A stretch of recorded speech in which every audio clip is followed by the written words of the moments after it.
In marketing of services up till now, in Unit 1 we have discussed the definition of services. We talked about the different types of service industries and global trends as well as trends in India, reason for phenomenal growth in service sector and the classification of services.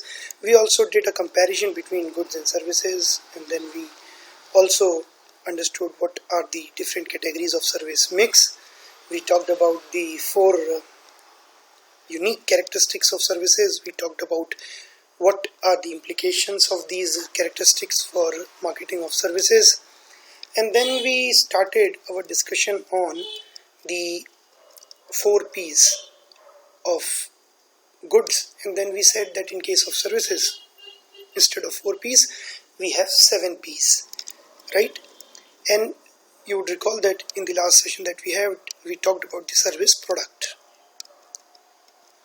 and we also talked about the different components of the service product, the product component, the service component, and the service environment. All of them are equally important for a satisfying service delivery. We talked about the core and the supplementary services, and we understood how supplementary services help you gain an edge over your rival in the marketplace, differentiate your offering from that of your competitors in the marketplace, right? Today we are going to discuss the second P, which is the price. Okay, now since you have already studied about pricing in marketing management, I am not going to deal with that in detail. However, I would like to talk about the 3 different pricing strategies, the broad strategies that we have in case of pricing, right? Before that, we need to understand that pricing connotes quality. Many a times when you're clueless, and this happens not only in the case of services, but it also happens in the case of goods. When you go to the market and you see 2 different brands of apples being put up side by side, one of them is costing around 100 rupees per kilogram and the other one is costing 75 rupees or 80 rupees per kilogram, you would naturally think that the one which costs rupees 100 rupee per kilogram must be qualitatively better than the one which costs rupees 80, right? So many a time price is an indicator of quality also. Have a look at this particular, again I have lifted some ads from newspapers and some online sources also. Have a look at this particular ad. Now they've made a comparison of airfares, right, and they've shown SpiceJet as illustration, and now they have talked about these different sectors: Bombay to Delhi, Delhi to probably Goa, Calcutta probably to Delhi, Delhi to Hyderabad, so this way, right? And they've done a comparison of the different airlines which are operating in India, and at that point of time Jet Airways was also doing well. So they have done a comparison, and they've seen that while the prices for SpiceGo and Indigo are almost the same, the prices for Air India and Go Air are a little higher, while those for Jet Airways are the highest. So it could be taken by the customer as an indicator of quality. You might think that Jet Airways would probably provide him more individualized service, more customized service than SpiceJet or Indigo, right? So this may happen. Price may be an indicator of quality, but please also understand, as I said, price would increase if you increase the level of customization. If you start customizing your service to the requirements, to the needs of the customer, then naturally you'll have to charge more from the customer to be able to break even. Likewise, if the customer is looking for customized service, he will have to be ready to pay more. Now have a look at this particular tuition. This is home tuition, and this is simply an ad, but what I'm trying to show you through this ad is, now this is an example of a home tuition where the tutor would come to your home and would probably be teaching your child, and since he or she would only be teaching your child, he or she would customize his or her delivery according to the requirement of your child. So this is what we mean by customization. And if you compare with some coaching institutes where tutors are available teachers are available who teach students, but they teach students in bulk, maybe a class of 30 or 40. Naturally, you would find that this is going to be costlier. This is certainly going to be costlier. The reason is very simple. There's higher level of customization here, but that is not the case in a classroom or in a coaching class. There, the tutor is teaching 30-40 students and he simply cannot customize his delivery according to the requirement of every single student. So what he'll do is he'll keep the quality level same for all the students. So there would be standardized offering. The service that would be offered by the tutor would be standardized, and naturally the cost would be much less for the customer there. Please also understand that if you want to reduce price, you can start relying more on mechanization. I have taken up this example of mobile banking. I hope you know that when you go to the bank and when you withdraw something or when you have to deposit some money in your account, naturally it would be requiring some clerk to be present there, some cashier or some accountant to be present there, and this would be costlier for the bank. On the other hand, if the bank allows you the luxury of doing all such banking transactions from your home, for example through internet banking, or as you can see here through mobile banking, naturally it would cost the bank much less, and in return they can price their banking services lower. They might charge lower margins also, right? And many a times you might also see the same bank, if you are making use of a service provided by that bank in online mode, they would charge you much less because of mechanization. Their own cost of operations reduces, and because of what they are able to charge you less. On the other hand, if you go to the branch and you want to do physical branch banking, then naturally they might want to charge you more. Is that fine?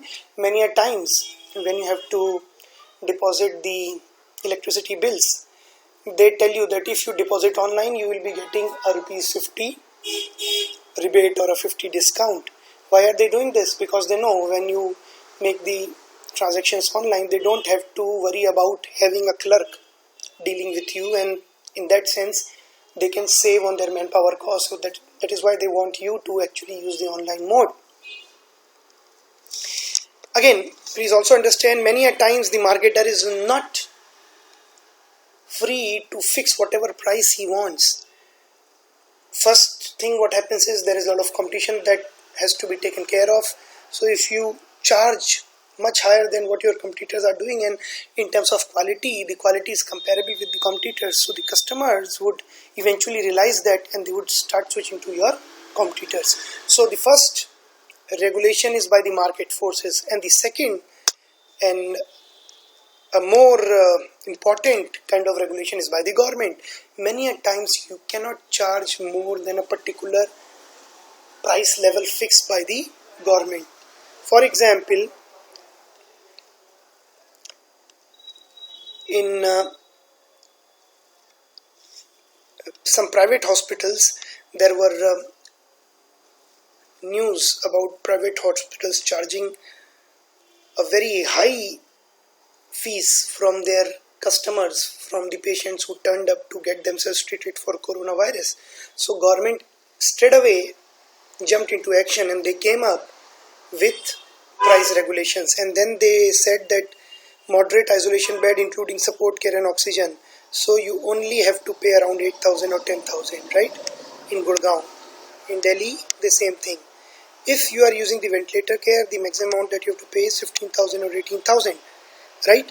And even for RT-PCR test, yesterday we talked about the pathology services, so it's kind of a pathology service wherein you can get yourself tested for corona infection, and the RT-PCR test is conducted for that, and they have specifically mentioned that government has fixed the price cap at rupees 2,400. So here also private hospitals or private pathology labs, they do not have any freedom to charge more than this particular price cap set by the government. Is that fine?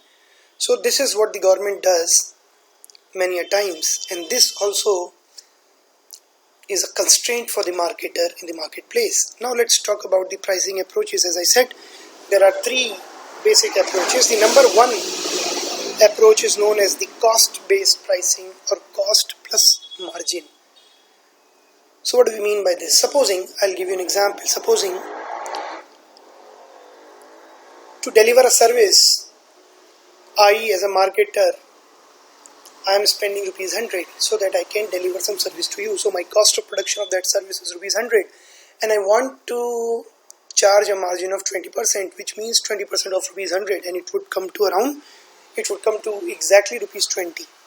So what will be the price that I charge from the customer? Rupees 100 plus the margin is 20% or rupees 20. So I'll be charging rupees 120. Is that fine? So this is an example of cost-based pricing. But please understand, first thing is you start by finding out what your cost of production is and then you add some margin to it. So basically the focus is inward.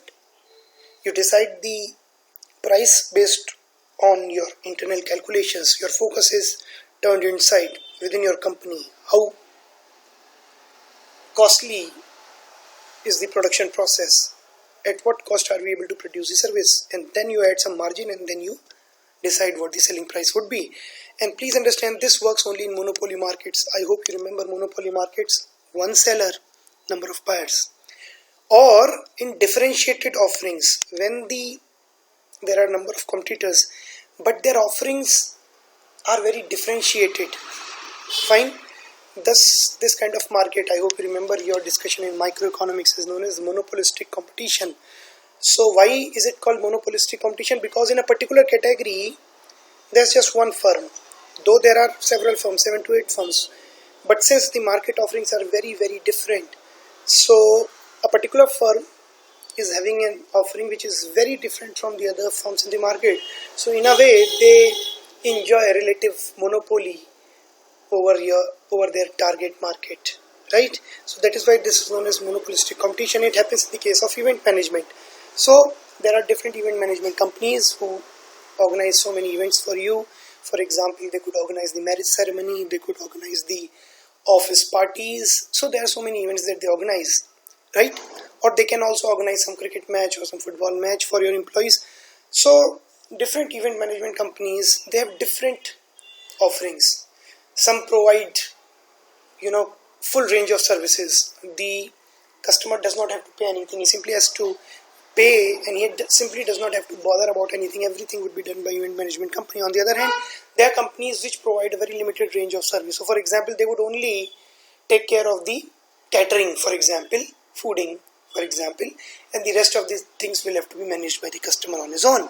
So there are different types of event management companies, and all of them, they have a differentiated offering, which means the service provided by one particular event management company is very different from that provided by some other company. So in such cases, you can go for cost-based pricing, right? Because in a way, you do not have much competition in the unique group of services that you're providing.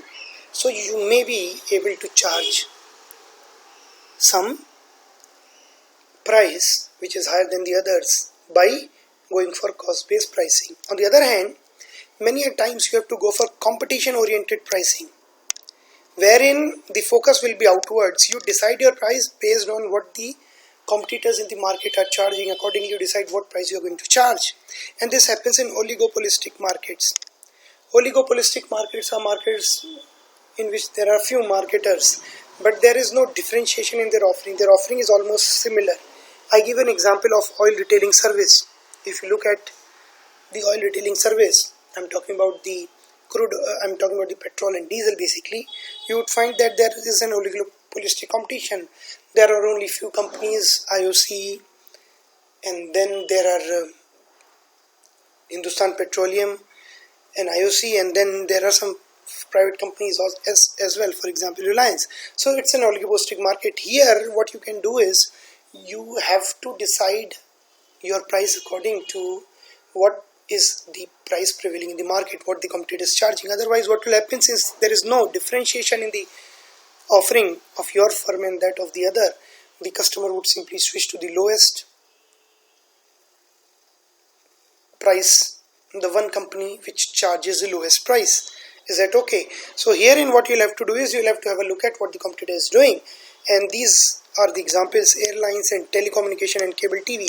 I hope you remember it was around 2 years ago when Jio was newly launched in the market, and they came up with very low priced packages, and eventually what happened, other companies like Airtel and at that point of time Vodafone and Idea, they also had to revise their prices downwards. So this happens in oligopolistic kind of market. This was an example of competition oriented pricing. The same thing has been shown here. You can pause the video here to have a look at this. You see that the prices of Airtel and Jio and Idea are more or less at the same level, right? As I said, you use this kind of approach when the service that you are offering is not very different, it's not very unique from what the others are doing. For example, in case of hair styling, in case of dry cleaning, in case of electric repair, you would see that almost everybody, all the service providers, be it the one barber or the other barber, they almost charge the same price. Now let's talk about perceived value pricing. Now perceived value pricing is not pricing according to what the competition is doing, not pricing according to what your cost is, but pricing according to the value that the customer perceives to be getting from the service, right? So it may so happen that you have come up with a service at rupees 100 only, but the customer perceives it to be a very valuable service, and he thinks that it is good enough to be priced at rupees 500. So here you are going to price your service as 500, though the cost of production has just been rupees 100. Why? Because the customer perceived that this is the appropriate price for your services. Fine. This happens in the case of luxury hotels and restaurants, right? Have a look at this particular ad. Now get solution to all your worries. Basically, this is a lady who is a clairvoyant. Clairvoyant may be able to look into the future, maybe reading the horoscope, or maybe reading your palms, right? हाथ की रेखाएं पढ़ के बताने वाले, or maybe the horoscope, the kundlis, right? And she is charging rupees 10,000 for just a rupee 20 consultation. Have a look at this. And why is she doing this? She is doing this because the people perceive her values, her services to be having that kind of value. They must have benefited from the advice provided by her, and that is why she has charged rupees 20 for rupees 10,000 for just a session of just 20 minutes. So this is an example of perceived value pricing. Fine. Now in tomorrow's discussion that we'll have, we talk about the place. Thank you very much for your time.